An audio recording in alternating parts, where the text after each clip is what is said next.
हाँ जी। Hello students, good morning, नमस्कार। मैं भूपेंद्र पुनः स्वागत करता हूं मैं आपका श्री अग्रसेन बालिका सीनियर सेकेंडरी स्कूल के इस ऑनलाइन प्लेटफॉर्म पर। तो देखिए बच्चों, पिछले वीडियो में हमने जो है सॉरी प्रोकैरियोटिक और यूकैरियोटिक कोशिकाओं के मध्य जो अंतर है वह कुछ बिंदुओं के साथ कंप्लीट किया था। इसी क्रम में आज हम नए एक टॉपिक के साथ आए हैं।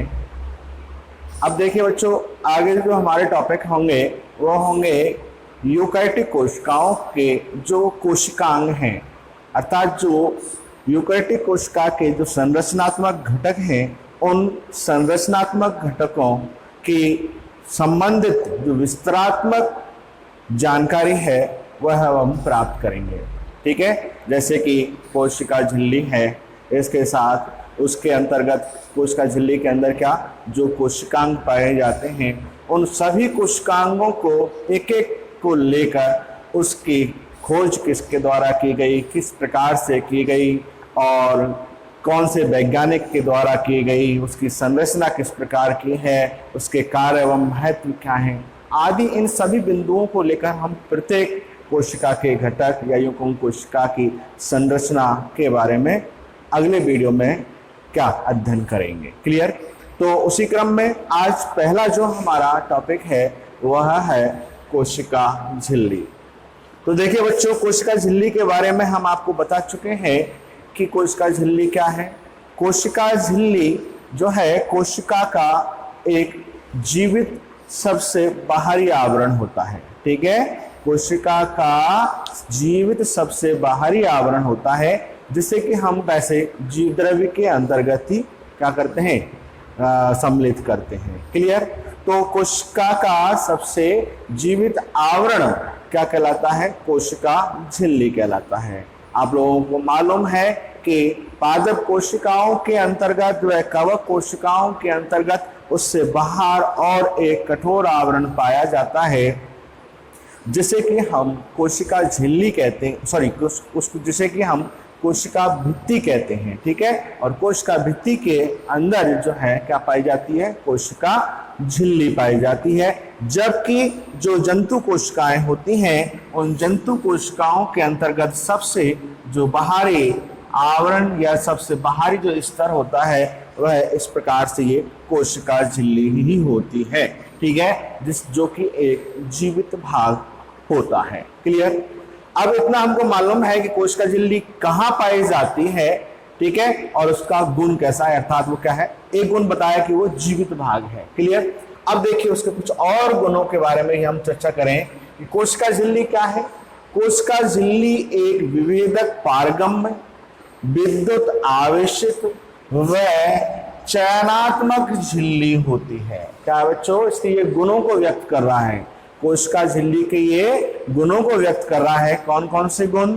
एक तो हमने बताया जीवित। कोशिका झिल्ली क्या है? एक जीवित, विभेदक पारगम्य, विद्युत आवेशित और चयनात्मक होती है।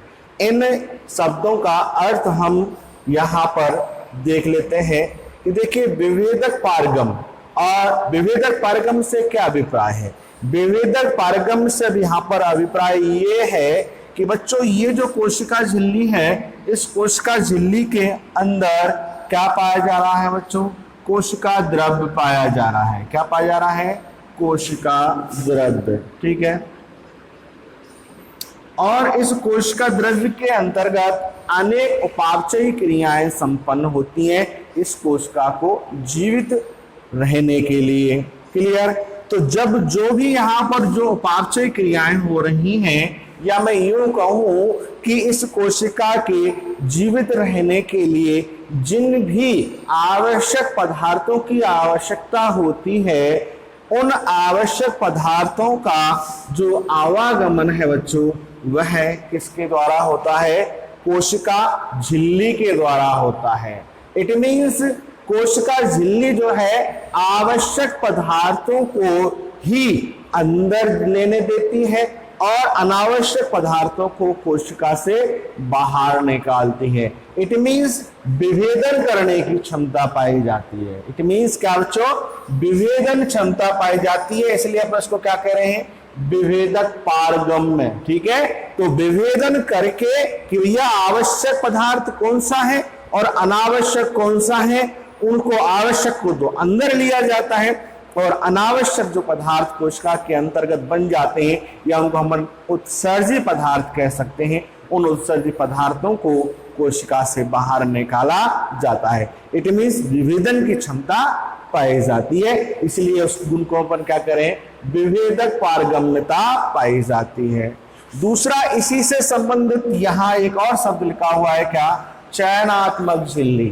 ठीक है, चयनात्मक झिल्ली क्यों कह रहे हैं, चयनात्मक झिल्ली भी हम इसलिए ही कह रहे हैं यहाँ पर इसको, क्योंकि यहाँ क्या कर रही है, विभेदन कर रही है। विभेदन के साथ साथ मतलब क्या कर रही है, चयन कर रही है। कहा भैया तुम आ जाओ अंदर, तुम आ जाओ अंदर, तो विभेदन के साथ साथ क्या कर रही है, उनका चयन कर रही है ना। तो चयन करके ही कोशिका झिल्ली कोशिका द्रव्य के अंतर्गत उन पदार्थों को प्रवेश देती है। इट मीन्स उसको क्या कहा गया है, चयनात्मक झिल्ली कहा गया है। एक शब्द और है बच्चों, कौन सा, अर्ध पारगम झिल्ली। आप लोगों ने पढ़ा है कि इसको हम अर्ध पारगम्य झिल्ली भी बोलते हैं।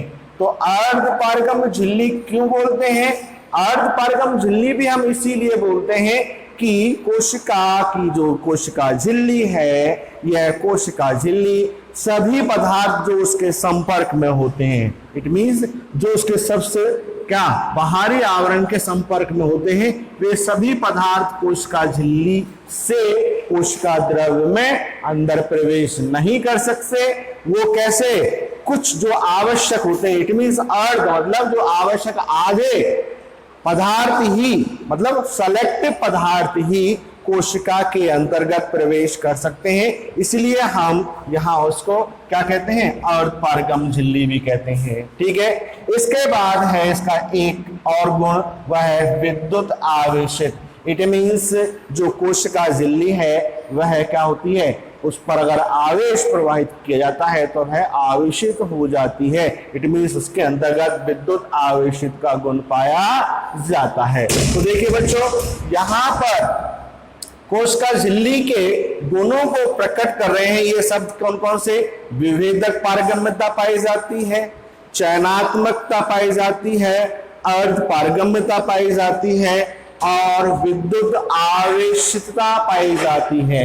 आई क्या बात समझ में। और ये इस कोशिका झिल्ली के गुण अर्थात प्रॉपर्टीज को शो करते हैं। तो आ गया होगा समझ में कि भाई कोशिका झिल्ली के अंतर्गत कौन कौन से गुण पाए जाते हैं। ठीक है, अब देखिए बच्चों, ये जो कोशिका झिल्ली हम कह रहे हैं, इसके कि हम अगर किसके बारे में बात करें, नामकरण के बारे में बात करें कि भैया सबसे पहले इसको, या यूं कहें कि भाई इस कोशिका झिल्ली को कोशिका झिल्ली नाम किसने दिया, या फिर इसको और कौन कौन से नामों से जाना जाता है, तो वो हम यहाँ डिस्कस करते हैं। कि देखिए बच्चों, जो कोशिका झिल्ली है, इस कोशिका झिल्ली को कुछ और नाम दिए गए हैं।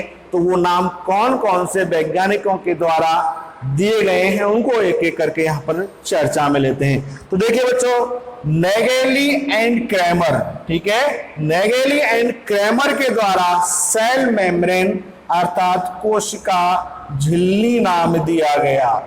कौन सा नाम दिया गया बच्चों, कोशिका झिल्ली नाम दिया गया, किसके द्वारा, नेगेली एंड क्रैमर के द्वारा। क्लियर। ये छोटे छोटे प्रश्न कई बार पूछ लिए जाते हैं कि भाई कोशिका झिल्ली नाम किसके द्वारा दिया गया, ठीक है, या कोई और दूसरा नाम पूछ लिया जाता है। जैसे कि अगले स्टेप में है JQ प्लॉव, ठीक है, JQ प्लॉव ने इस कोशिका झिल्ली को बायोमेम्ब्रेन कहा, प्लाज्मा लेमा कहा और प्लाज्मा मेम्ब्रेन, इन कुछ नामों से इसने अभिव्यक्त किया था। किसने, JQ प्लॉव के द्वारा। कौन कौन से, बायोमेम्ब्रेन, प्लाज्मा लेमा और प्लाज्मा मेम्ब्रेन। इसके बाद एक और वैज्ञानिक आए, कौन से, रॉबर्टसन। रॉबर्टसन ने इस कोशिका झिल्ली को नाम दिया यूनिट मेम्ब्रेन, ठीक है, क्या नाम दिया, यूनिट मेम्ब्रेन। तो यहां पर मैंने आपको बताया कि जो कोशिका झिल्ली है उसे कौन कौन से उपनाम किसके द्वारा दिए गए। तो दोबारा सुन लीजिए एक बार। नेगेल एंड क्रैमर के द्वारा सेल मेम्ब्रेन नाम दिया गया। दूसरा, जेक्यू प्लॉव के द्वारा इसको biomembrane, plasma lemma and plasma membrane नाम दिया गया। और रॉबर्टसन के द्वारा इसको यूनिट मेम्ब्रेन कहा गया। ठीक है, ये हो गए इसके क्या, इनके द्वारा दिए गए उपनाम। इसके बाद जैसा कि वैसे हम संगठन के बारे में पहले बात कर चुके हैं कि जो हमारी कोशिका झिल्ली है वह लिपिड, प्रोटीन तथा कार्बोहाइड्रेट से मिलकर बनी हुई होती है। ठीक है, तो मैंने आपको यहां दोबारा लिख दिया है कि लिपिड जो है कोशिका झिल्ली के अंतर्गत लगभग 40% पाई जाती है। किस रूप में? फॉस्फोलिपिड, ग्लाइकोलिपिड व कोलेस्ट्रॉल के रूप में। इसी प्रकार से प्रोटीन जो है वह सर्वाधिक रूप में कितनी 58 to 59% और मूल रूप से आर्जिनिन व ग्लाइसिन के रूप में पाई जाती है तथा इसमें कार्बोहाइड्रेट भी कुछ मात्रा में पाया जाता है, वह 1 से 2% होता है। तो ये भी एक इंपॉर्टेंट क्वेश्चन बन जाता है बच्चों, ये आपसे पूछ लिया जाता है कोशिका झिल्ली का संगठन कि लिपिड कितने प्रतिशत होती है, प्रोटीन कितने प्रतिशत होती है और कार्बोहाइड्रेट कितने प्रतिशत रूप में पाई जाती है। तो देखिए बच्चों, अब हमने यहाँ ये तो देख लिया क्या कि भाई कोशिका झिल्ली का संगठन क्या है।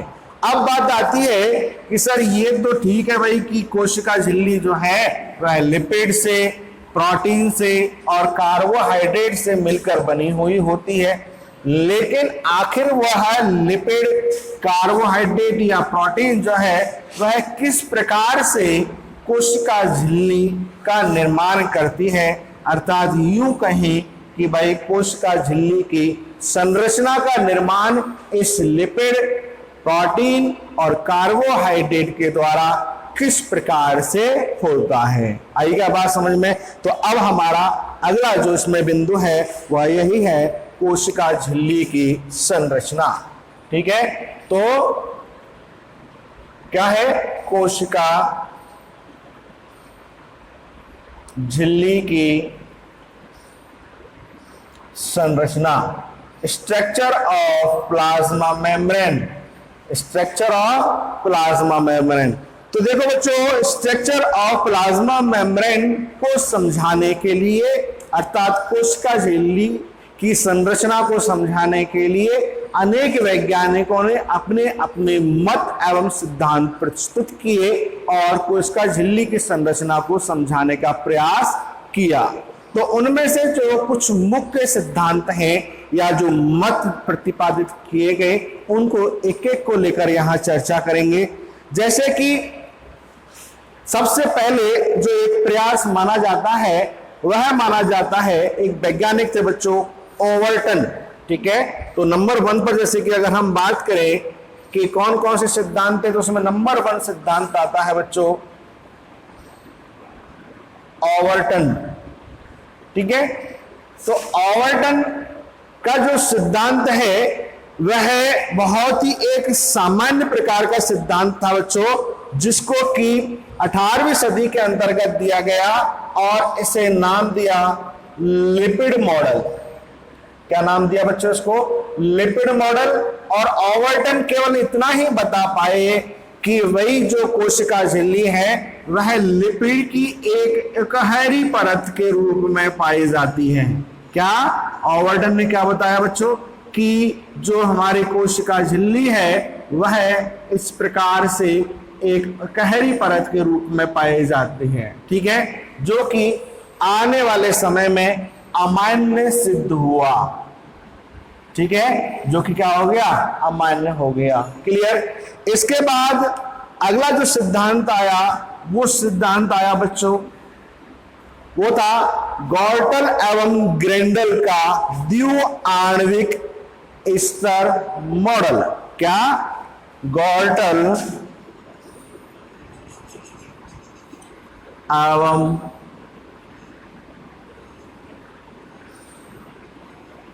ग्रेंडल।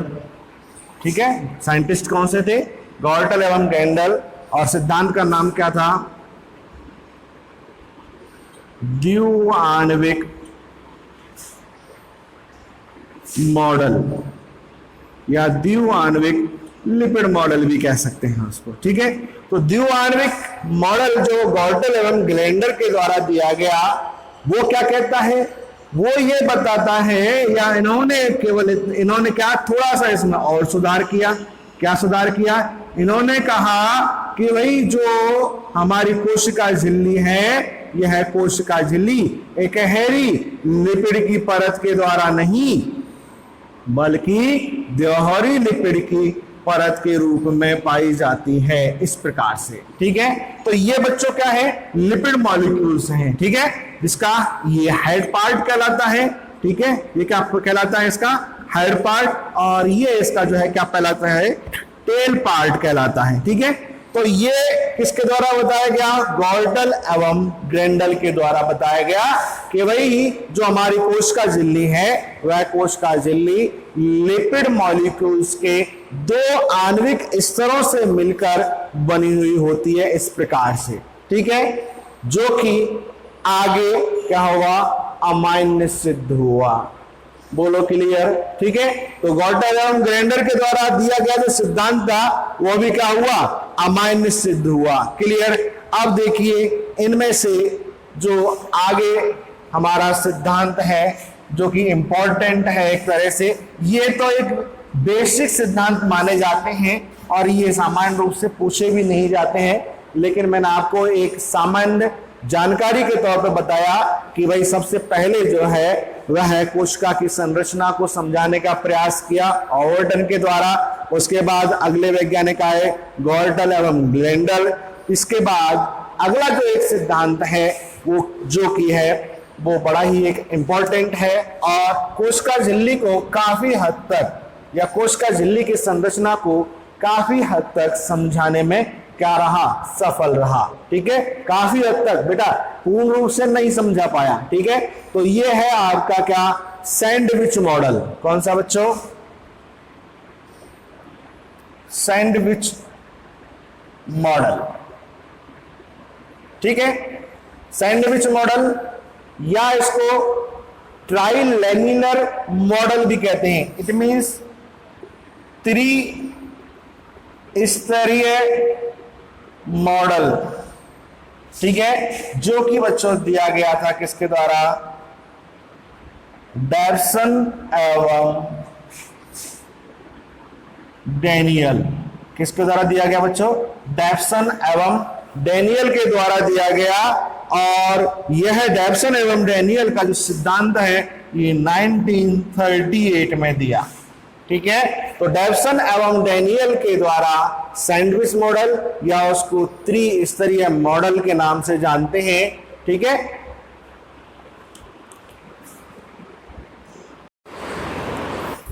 हाँ जी, देखिए बच्चों, डैवसन एवं डैनियल के इस मॉडल की तुलना जो है वह सैंडविच खाद्य पदार्थ के द्वारा, जो हम एक फूड डिश होती है, हम जानते हैं सभी सैंडविच क्या होता है, तो उस सैंडविच से इस कोशिका झिल्ली की संरचना की तुलना की गई। इसलिए इसलिए इस सिद्धांत को जो है क्या नाम दिया गया बच्चों? सैंडविच नाम दिया गया। दोबारा सुन लीजिए कि भाई डैवसन एवं डैनियल ने इस कोशिका झिल्ली की संरचना को समझाने के लिए सैंडविच जो एक फूड डिश होती है उससे तुलना की गई, इसलिए हम इसे सैंडविच मॉडल के नाम से जानते हैं। तथा इस स्तर के अंतर्गत 3 परत पाई जाती हैं, इसीलिए हम इसको त्रिस्तरीय मॉडल के नाम से भी जानते हैं। अब आइए देखिए यहाँ पर कि इसकी संरचना किस प्रकार से बताई गई, वो यहाँ पर देखते हैं। तो देखिए बच्चों, इस डायग्राम के अंतर्गत बताया गया है कि यहां बाहर जो मैंने रेड कलर से ये जो लेयर बनाई है, ये लेयर दोनों तरफ किसकी है? प्रोटीन की है, ठीक है। किसकी है? प्रोटीन की दोनों तरफ परत पाई जाती है। जिस प्रकार से सैंडविच में नीचे और ऊपर ब्रेड होता है, उसी प्रकार से इन्होंने बताया कि वही जो कोशिका झिल्ली है, उस कोशिका झिल्ली के अंतर्गत दोनों बाहरी परतों के अंतर्गत या बाहरी परतों के रूप में प्रोटीन परत पाई जाती है। ठीक है, और जिसकी इन्होंने मोटाई भी बताई कितनी, 20 एंगस्ट्रॉन, 20 एंगस्ट्रॉन, अर्थात दोनों तरफ 20-20 एंगस्ट्रॉन मोटाई की क्या प्रोटीन परत पाई जाती है, ये बताया गया। और बीच में जो है क्या पाई जाती है बच्चों, लिपिड की परत पाई जाती है। ठीक है, और इस लिपिड की परत की मोटाई बताई गई कितनी, 35 एंगस्ट्रॉन। बोलो क्लियर। अब यहां बताया कि जो लिपिड की परत है बच्चों, इस लिपिड की परत के अंतर्गत जो इसके अणु हैं, वे अणु किस प्रकार से व्यवस्थित होते हैं, तो इस डायग्राम में यहां दिखाई दे रहे हैं। ये लिपिड मॉलिक्यूल्स हैं बच्चों, ये क्या है, सभी लिपिड मॉलिक्यूल्स हैं। तो आप यहां जो ये गोल गोल हिस्सा देख रहे हैं दोनों तरफ, ये इसका शीर्ष भाग कहलाता है, किसका, लिपिड मॉलिक्यूल का। तो लिपिड मॉलिक्यूल के शीर्ष भाग जो है बाहर की ओर होते हैं, और जो इन लिपिड मॉलिक्यूल्स के कौन से, टेल पार्ट, इट मींस पुच्छ सिरे जो होते हैं, वे एक दूसरे के समीप होते हैं। ठीक है, तथा इन दोनों सिरों की प्रकृति जो है वह क्या होती है, अलग अलग होती है। जो शीर्ष भाग होता है वह जलरागी होता है, तथा जो पुच्छ भाग जो होता है वह जल विरागी होता है, इट मींस हाइड्रोफोबिक होता है। ठीक है, तो ये सैंडविच मॉडल के अंतर्गत बताया गया कि भाई जो है बीच में लिपिड की परत पाई जाती है, जिसके अंतर्गत लिपिड मॉलिक्यूल्स जो हैं वे व्यवस्थित रूप में होते हैं, जिसके शीर्ष भाग को जो है वो बाहर की ओर तथा पुच्छ भाग जो है वो बीच में पाए जाते हैं, बीच मध्य की ओर पाए जाते हैं। इनमें जो पुच्छ भाग है वह जल विरागी होता है, और जो शीर्ष भाग है वो जल रागी होते हैं। क्लियर। और बीच बीच में यहाँ इन परतों के बीच में क्या पाए जाते हैं, छोटे छोटे छिद्र पाए जाते हैं, जिससे कि पदार्थों का क्या होता है, आवागमन होता है। उसका भी इन्होंने अपना परिमाप दिया 0.35 नैनोमीटर, अर्थात इन्होंने बताया कि 0.35 नैनोमीटर के इस कोशिका के अंतर्गत छिद्र पाए जाते हैं, जिनके द्वारा पदार्थों का आवागमन होता है। तो देखिए बच्चों, इस प्रकार से यहाँ हम समझ सकते हैं, या इस प्रकार से जो डैप्सन एवं डैनियल हैं, उन्होंने कोशिका झिल्ली की संरचना को समझाने का प्रयास किया। ठीक है, अर्थात इनके अनुसार जो कोशिका झिल्ली है, उस कोशिका झिल्ली की जो टोटल मोटाई है वो कितनी हो गई बच्चों, 20 + 20 कितनी हो गई, 40, और 40 + 35 इट मींस 75 एंगस्ट्रॉन। तो डैप्सन एवं डैनियल के अनुसार कोशिका झिल्ली की जो मोटाई है वह कितनी हो गई, 75 एंगस्ट्रॉन हो गई। ठीक है, तो ये जो मॉडल है वह काफी हद तक कोशिका झिल्ली की संरचना को समझाने में काफी हद तक, पूर्ण रूपेण नहीं, ठीक है, क्या रहा, सक्षम रहा, लेकिन बाद में यह भी अमान्य हो गया। ठीक है, इसके बाद अगले हमारे वैज्ञानिक आए, या यूं कहूं कि अगला सिद्धांत आया, वह सिद्धांत है बच्चों कौन सा, इकाई कला मॉडल। इकाई कला मॉडल, यूनिट मेम्ब्रेन मॉडल। और यूनिट मेम्ब्रेन मॉडल जो है वह दिया गया रॉबर्टसन के द्वारा। किसके द्वारा दिया गया था, रॉबर्टसन के द्वारा।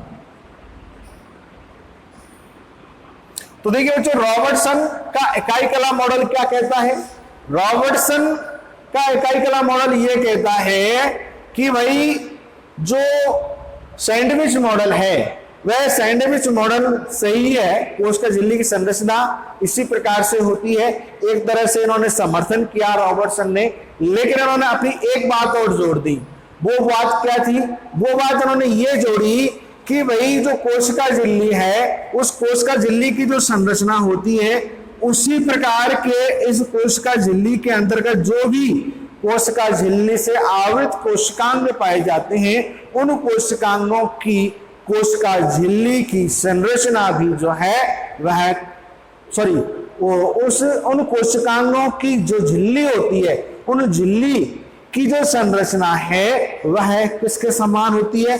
कोशिका झिल्ली के समान ही होती है। इन्होंने अपना एक और उसमें के बिंदु जोड़ दिया, जिसे कि हम इकाई कला मॉडल के नाम से जानते हैं।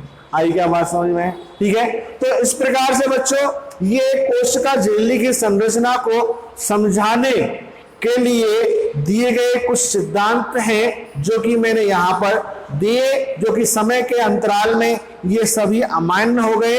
इसके बाद सबसे जो मान्य सिद्धांत है जिसको कि हम आज कोशिका झिल्ली को समझने में क्या काम में लेते हैं, या उसके द्वारा अपन कोशिका झिल्ली के सभी गुणों को जो संतुष्ट करता है, वह अगला सिद्धांत है तरल मौजिक मॉडल सिद्धांत। ठीक है, जो तरल मौजिक मॉडल सिद्धांत है यह दिया गया सिंगर एवं निकोलसन के द्वारा, और यह सिद्धांत जो है वह कोशिका झिल्ली के सभी गुणों को स्पष्ट करता है। ठीक है, जिसे कि अपन नेक्स्ट वीडियो में पढ़ेंगे।